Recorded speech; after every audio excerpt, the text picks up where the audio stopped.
Imana ahubwo ni kuri Betfage TV. Yesu abishimire. Yaturutse ikuzimu, nabwiye ko yaturutse ikuzimu. Ijipo ya mbere yitwaga fatira hepfo hejuru ndirwariza. Ijipo ya kabiri yitwaga umurokore wenda kubivamo. Ayo majipo uko ari abiri yambara abarokore, cyangwa se ayo majipo yazamukiye uwo mudayimoni wazanye ayo majipo yazamuriye mu itorero rya ADEPR.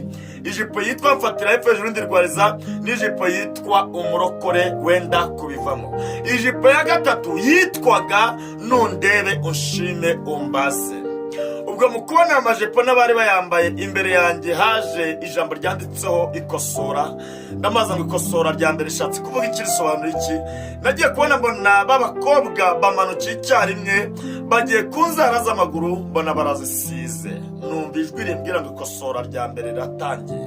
Ngiye kubona mbona bagiye ku nzara z'intoki, mbona barazisize.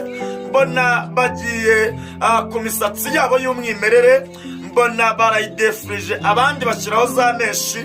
Mbona bagiye ku bitsiki by'amaso, mbona barabyogoshe. Mbona bagiye ku minwa barayisize. Mbona abirabura binjiye mu ikoranabuhanga bihinduye nk'abazungu.